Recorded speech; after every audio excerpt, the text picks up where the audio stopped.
I'm Dr. Kight, and I'm from the University of Exeter's Penryn campus, and I've written a book called Flamingo that is part of a series of books called the Animal series. And what's your book about? So my book about flamingos, Apart from flamingos. Looks at the biology of the birds, so how many species are they, how long have they been in existence, how do they go about breeding and other sorts of behaviors, but then also the cultural history of the animals, so how have they interacted with humans over the years, why do we think they're interesting and important, that sort of thing. Okay, and how have they, like, can you give us an example of how they've interacted with humans over the years? Or? Yeah, so it's quite interesting because flamingos live in really harsh habitats that are quite distant, they're really hot, they're very muddy, so people haven't tended to be in contact with flamingos until the flamingos have kind of made their way out.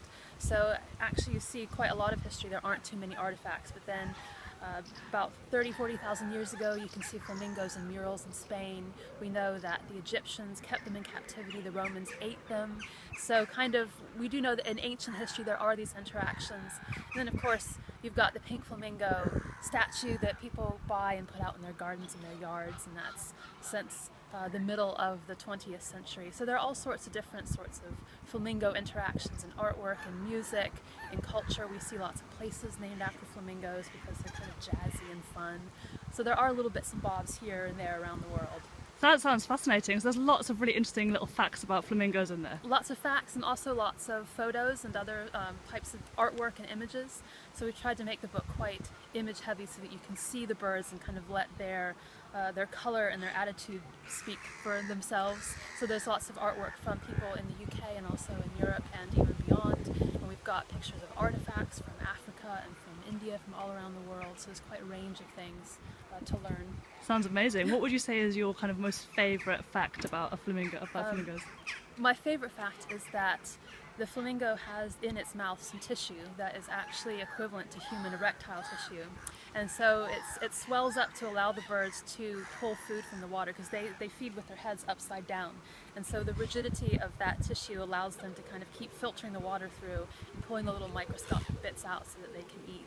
Amazing. So it's quite an interesting find that was made by someone who lives in my hometown. But I didn't know that until I researched the book. That sounds fascinating. Yeah. So what did no, that's great. What did inspire you to start writing about flamingos? Well, I have read several of the titles in the Animal series, and I was doing a review of them actually for a magazine about bird watching, and so I'd read all of the bird titles. And when I contacted the company to find out what's next, I found out that they wanted to do flamingo along with a couple of other different titles, and they didn't have an author yet. And so I thought, do I want to try to put in a bid? So they had robin and nightingale and flamingo, and I thought flamingo seems kind of interesting and exciting. I don't know much about them, so I pitched an idea and they hired me. So congratulations. Yeah, fantastic.